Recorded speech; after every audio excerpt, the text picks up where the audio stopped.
to the cyan oscillated, never duplicated superstar, Tim Vicious, and we are talking about Raw was in Miami, Florida. First off, Monday Night Raw, New Year's Day. Happy New Year to everyone out there. Hopefully you're all happy and healthy, and if anyone is watching this in my beloved hometown of Philadelphia, hopefully you didn't get too drunk and you actually got to enjoy the Mummers Parade.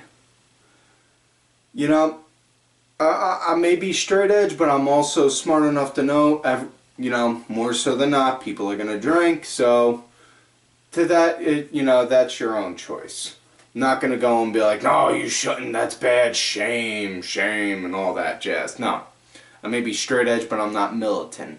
Anyways, this week's Raw, not going to lie, a whole hell of a lot better of a feel than the Christmas Raw. And, you know, so there is that. Started out with, actually, believe it or not even in the ring. It started out, you know, the music, and then camera pan, you know, they show on the Tron, they announce the matches for the night. Roman versus Samoa Joe again. This time Roman does not have champion's advantage, so if he gets DQ'd, Joe wins the title, haha, as well as they announced Alexa Bliss versus my third future ex-wife, Asuka. And don't ask on how I know she would be my third future ex, just trust me, I've all laid it out, you know, I'll get to that at some point. But either way, and, you know, then you see Alexa Bliss storming around trying to find Kurt, finds him, winds up pretty much like screaming at, not screaming, bad choice of words, but saying to him like, well, why are you doing this match? What's the point in it? Why? You know, if she wins at the, you know, there's no point in this match.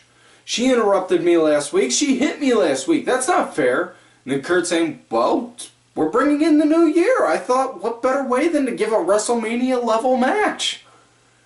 You know, Alexa gave the counter argument. Well, if she wins the Rumble, then she would already have to face me at WrestleMania, so that wouldn't be necessary. So this match isn't necessary. You're still having this match, and if she wins, and if anything, you should be thankful it's not for the title tonight. And then they played his music. I gotta go. And then he came out to the ring, you know, did Happy New Year to everyone. Went into detail about on how the women's rumble is going to be exactly just like the men's. 30 entries, over the top rules. Personally, okay. More than likely Asuka is going to win. Have zero problem with that. But entries that I would like to see in there. Abby Lith, known on the indies as Kimberly. Only way that's going to be only way that I will be truly happy with that is if Jervis Cottonbelly winds up escorting her down to the ring. If that don't happen, I swear I will be so freaking mad I'll probably write a very angry tweet. Yeah, I kind of lost momentum with that one. My God, what have I become? Anyways, like I said, Abby Lith, Mercedes Martinez, Candice LeRae, you know, a lot of decent girls I would like to see in there, you know. You know, Taylor Hendricks, God, there's a few, and I'm talking some that weren't even in the Mae Young Classic, just some girls in general that have been killing it and busting their ass for like 5, 6, 7, 10 plus years on the indies, you know. Just, you know, honest to God, these girls deserve that spot. Yeah, but yeah. Anyways, as Kurt's going on, next thing you know, Sheamus and Cesaro come out. They come out. The crowd starts doing "You Look Stupid" to Sheamus. Sheamus hit the line of the night on him. Do you think I care what you Muppets think I look on how I look? Right there. Boom. Perfect. Loved it. Thank you. Jimmy, thank you. And if you're wondering why I'm saying Jimmy, you know you Gaelic, sheamus is short for James. James, well, Jimmy, that makes sense. But either way, they come out, they're busting a promo about on how they're pissed off Seth and Jordan won last week, and not just on how that, but after the show, and it showed on the .com exclusive, Kurt coming out and congratulating his loving begotten son Jason, and oh, congratulations son, you won your first title on this show, and then, yeah. Then Jordan comes out. Or actually, right before Jordan comes out, Sheamus and Cesaro insist that they want their rematch tonight. And then Kurt says, you'll get your rematch when I say you'll get your rematch. Then Jordan comes out. And he talks about on how, he didn't get handed this opportunity. He busted his ass like everyone else. And of course, I'm paraphrasing saying that part. But, yeah, in all reality, we know he was given it, Jordan, he's been getting thrown shot after shot after shot, just seeing what'll stick to him, And taking a page out of a particular podcast I listened to's book with this line, but, tried sprinkling a little Kurt dust on him, not getting over. It tried sprinkling a little this guy and that guy's dust. So, they figure, okay, let's see if we can get him over by putting the title on him. Now we're going to sprinkle a little Seth dust on him too. Yeah. But man, honest to God, this kid is, they're trying so hard to make this kid it feels like they're trying so hard to make this kid a white meat baby face, and it just doesn't stick, You take a page out of the old American Alpha back in NXT days, where they were cocky and arrogant and full of themselves. Oh my God, that would so work. That would work great. Just make him run like that.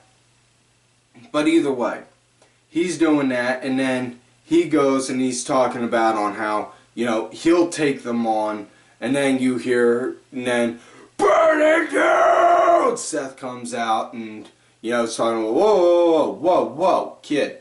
Jason, listen. I'm looking at my investment right here. My tag team championship. My partner, because you came out here half-cocked, calling out, saying you'll take on Cesaro. You got Sheamus right here. He's gonna run in, kick your ass. You got nothing. You got no backup, no nothing. Now, I'll be out here for you, but, I'll be out here to support you, but don't get your ass whooped too bad. And he pretty much left it at that.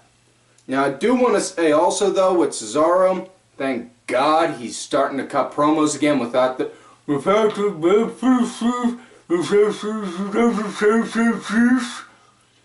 He doesn't have that mouthpiece in to where he sounds like that anymore. Thank you, God in heaven.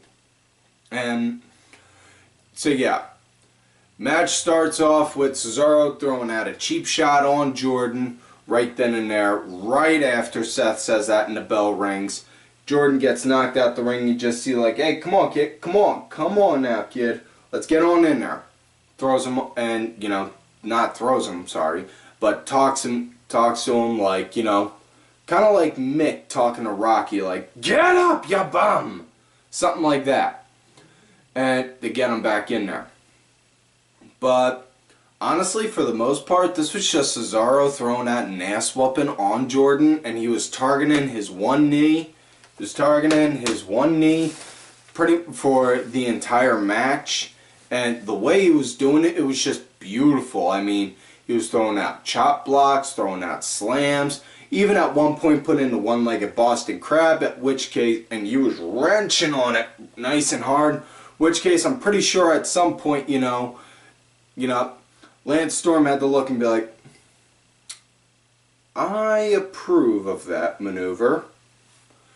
You know, but yeah, Jordan, he got the win. Pretty much the same move he did last week to win the titles. Now, on how the ending came to be, it was, you know, as he was doing that, Sheamus, he ran interference. Seth, he didn't do nothing to Sheamus, though. Much like he was saying, he wasn't going to do nothing. He's just there to help make sure things stay even. He didn't really do nothing there, which, okay, yeah, that didn't really help make things even, but, you know, either way, Jordan still proved that he did it, you know. He got the win the same way he did last week. Didn't really fully see the finisher. Again, TV went on the fritz. And I feel like I'm getting bad mojo every time Jordan is supposed to do a win. You know, I keep missing the move, you know. Just, yeah. Weather and eerie here at the Vicious Studios. You know, it's been messing with the Wi-Fi signal. So, the way the TV is and with the whole streaming shit now, it's just, yeah. But yeah, Jordan got the win. Next matchup, we got Bray Wyatt versus Apollo Crews. And first and foremost, I gotta address the elephant in the room on this one.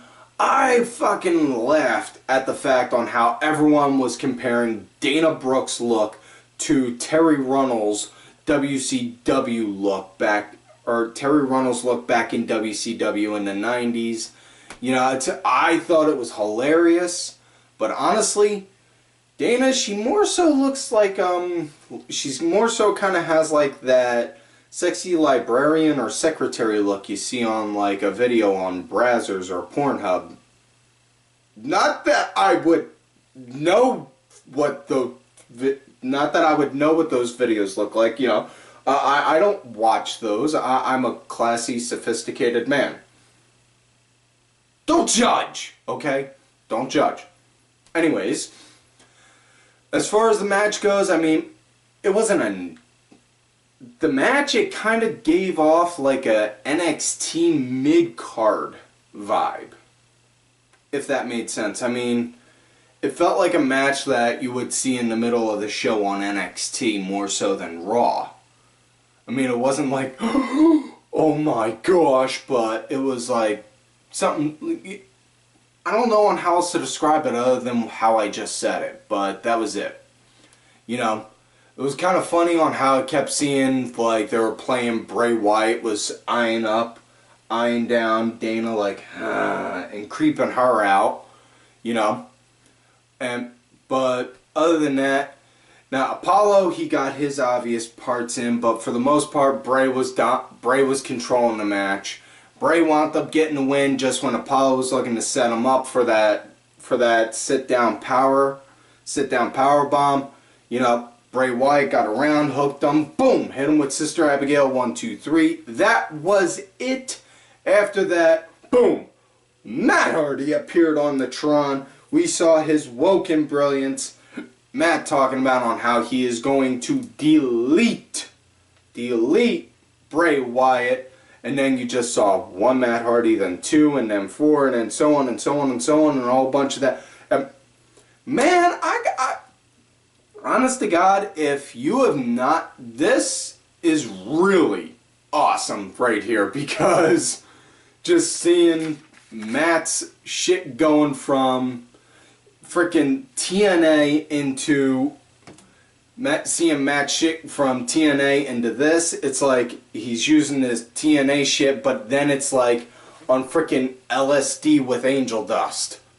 And this is coming from a straight edge guy right here using this example, so... what the... Ed, what's going on? Wait, hold on one sec, folks. Guys, what are you doing? Put the card back. Put the cards back, guys. Seriously. Sorry about that. They were messing with the cue cards for the show on what matches to call. Sorry about that. Had to go and yell at them. Yeah. Anyways, that was the match. That was that part. Next up, Alexa Bliss versus Asuka part. Now, a lot of people on this part, a lot of people were blowing up on Twitter like on how, what's the point of this? What's going on? Because it was more so like cat and mouse, like every time Asuka started to go and start to get a few shots in, Alexa would get to the ropes like, whoa, whoa, whoa, whoa, you know, and she's a heel. She's a bad guy. She's supposed to play like that. You know, Asuka's a chicken shit heel. You know, it's kind of obvious on that part. Now, fairly obvious there, but I was all for with the little cat and mouse because, you know, it let Asuka, you know, show that, hey, she's chasing her down, and Alexa was playing much to the bad guy, like, whoa, whoa, whoa, whoa, whoa, ref, no, tell her to stop, tell her to back up, I'll get out of the ropes once she backs up, and then get back in, you know? You think about on how the storytelling, you know? And again, you don't need... The simplest things can help tell the story on the match.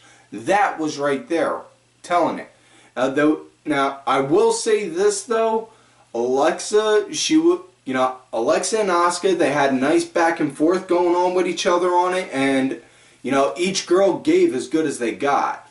Match came to an end when Asuka wound up blocking in a cross arm breaker. For whatever reason, they decided to say it was an arm bar, or not even an arm bar. Not even an arm bar, a Fujiwara arm bar, which, honestly, just, no, that just makes zero sense whatsoever. But yeah, Asuka locked that in. Next thing you know, Asuka locked that in, Alexa tapped out, that was it. So, like I said, honestly, I see Asuka winning the Women's Rumble. I don't, you know, Asuka wins, 29 victims. That pretty much sums that up, I think. Yep. I think that pretty much sums that up, wouldn't you? Yeah. Anyways, next up, it was, well, I would say this was the piss break of the night, but it is too funny to pass up. Braun Strowman versus Rhyno. Braun pretty much just plowed through him, then he got out of the ring, got on the mic and called out to Slater, you can't do what he can, so why don't you try stepping up to these hands, or something like that. And then Slater came in and Braun just destroyed him, and then hit Rhyno with the power slam and got the 1, 2, 3.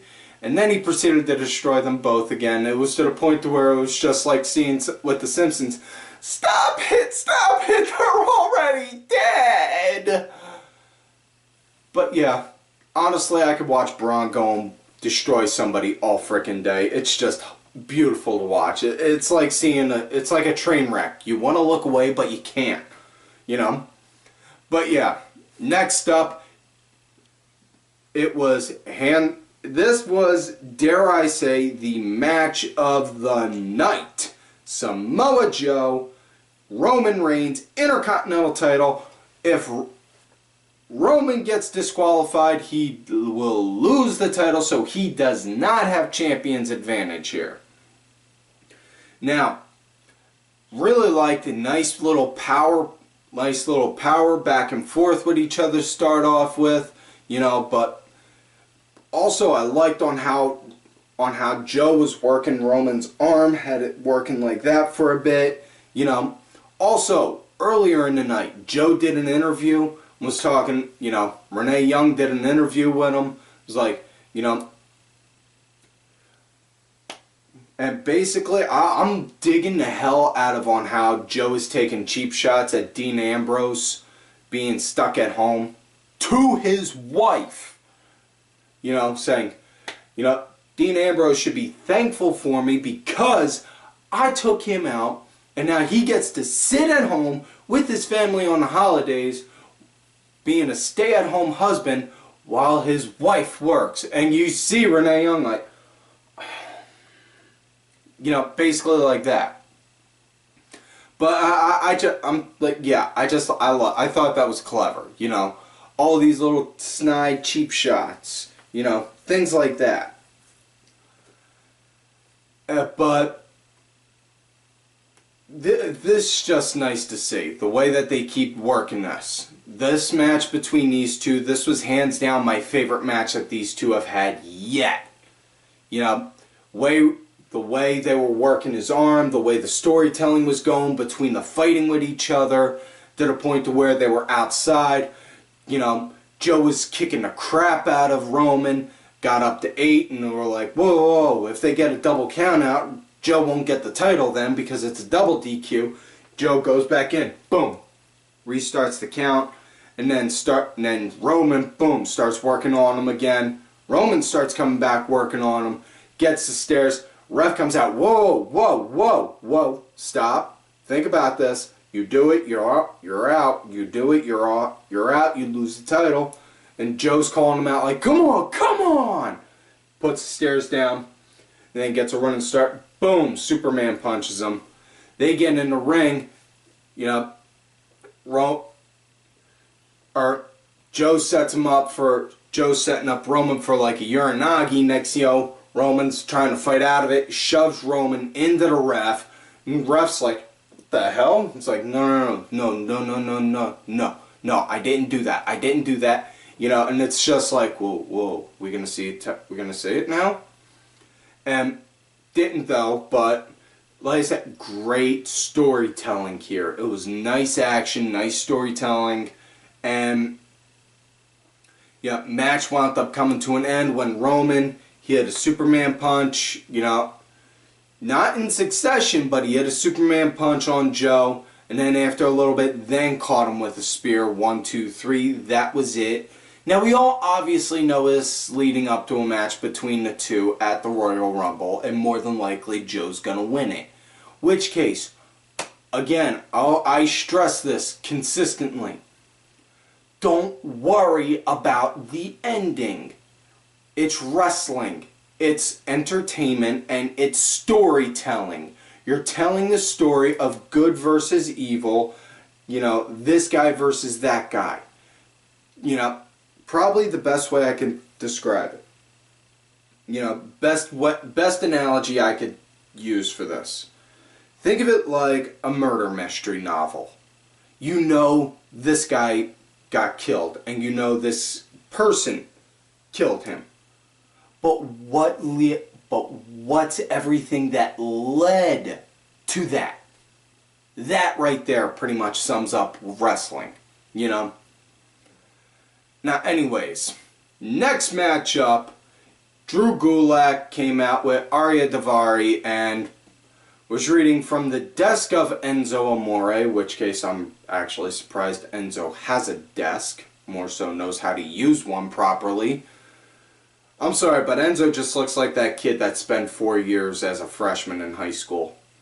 But wound up reading from it and then talking about on how since he has the flu, he's not able to defend his title tonight against Cedric Alexander. And then Alexander came out saying, well, you know, I'll be happy to take you guys on. They were saying, well, as much as we'd love to, but, you know, make this a tag match, but let's face facts, you don't have that many friends. And then, boom, out comes Goldust, saying, I've been to the bottom, and a lot of my friends are at the bottom, but oh, you boys are down way low. Basically, something like that. Says, asks Cedric if he wants to be his friend, and then says, why don't we team on up? And this was a quick little match, you know, just something to chew the clock for a minute, you know.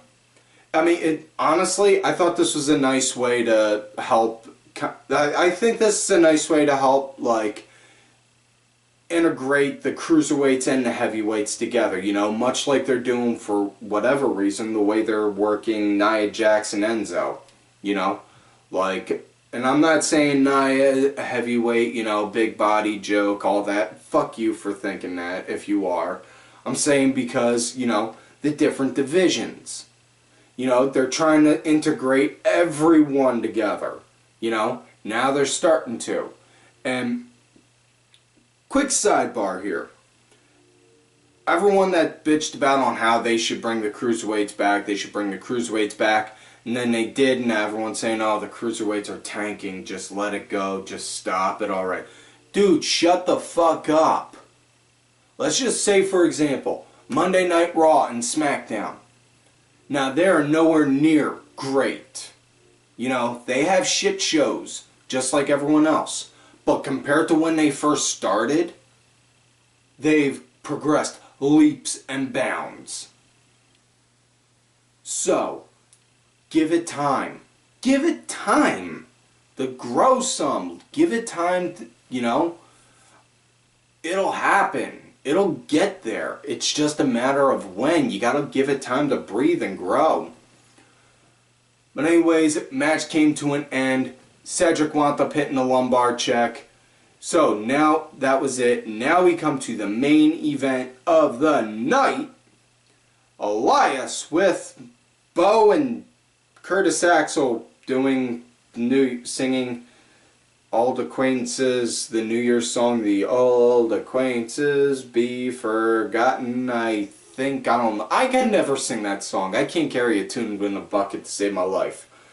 Anyways, they were doing that, and Bo had the cowbell. Curtis Axel had the shaky bell thingy. And their opponents, they're going against the club. Oh, no, not just Gallows and Anderson. Gallows, Anderson, and Balor. So, yes, the boys and ladies and gentlemen, boys and girls, chitlins of all ages, the band is back together. The club is here. They came out and, oh, man. Now, this was a very short-lived tag match, but, man, it was worth seeing. Yeah, Balor, for the most part, was the punching bag, but once he got over into his corner, he tagged in. Big old LG, Luke Gallows, and the good brother took him down quick.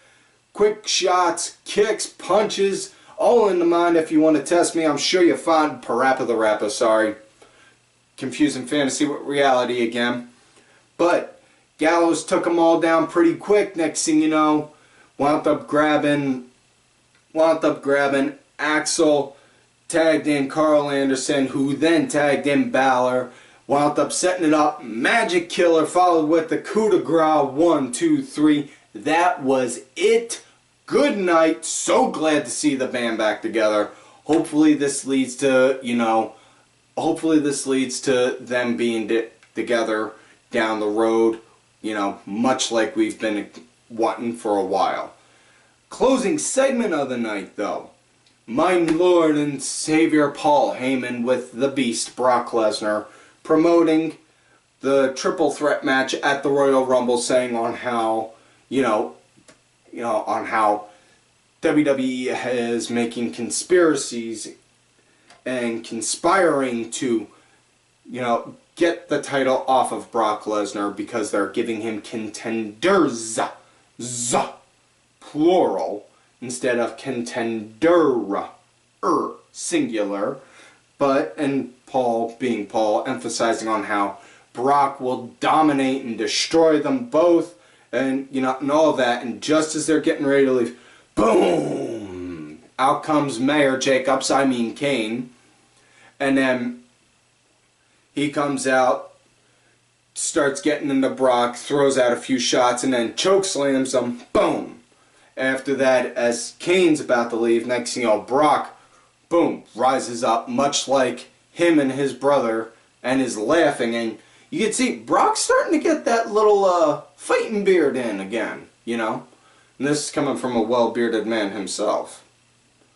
But either way, Brock's did that, starts laughing, and then next thing you know, boom, tosses Kane over. They start brawling. And you see, of all people right off bat, the very first person you see on camera trying to separate them, Kurt Hawkins. Kurt Hawkins. Really? I mean, come on. If you put Kurt Hawkins on the mic, that is the reason on why indie promotions do not let every star speak. Yeah. But yeah, after that, then you see everyone trying to separate them, and then it fades off into that. So we get a hot finish for the end of the show. I thought that was decent. Now, I do want to mention also they did announce that Cena is going to be in the Rumble also, so there is a possibility he may, but fingers crossed he doesn't win, you know. But either way, that is it for this week's show, folks.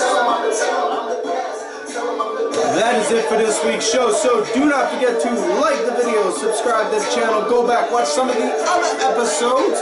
Make sure y'all look for me on my Twitter at TimVicious. I do also have another account, Tim_Vicious. Also on that Facebook gimmick, Tim Ash. Also make sure you look down below for the information on the Dad Show. It's a lifestyle podcast, storytelling podcast, whatever kind of podcast you want to make it as. New episodes are coming out soon. It's a matter of when, not if. Also, do not forget to follow all of these cool-ass cats right here on the Twitter. Axel Mulligan, Kenny Killer, my two co-hosts for the Dad Show. I am Danny Sunday, and my executive producer for this show, Oliver Ben, who did provide the music for this week's show. Make sure y'all check him out. He's on iTunes, Spotify, and such. Details are down below.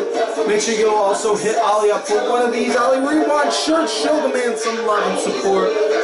As well as Craig Kielso, Aaron_DeBoer, as well as Daz and MWP.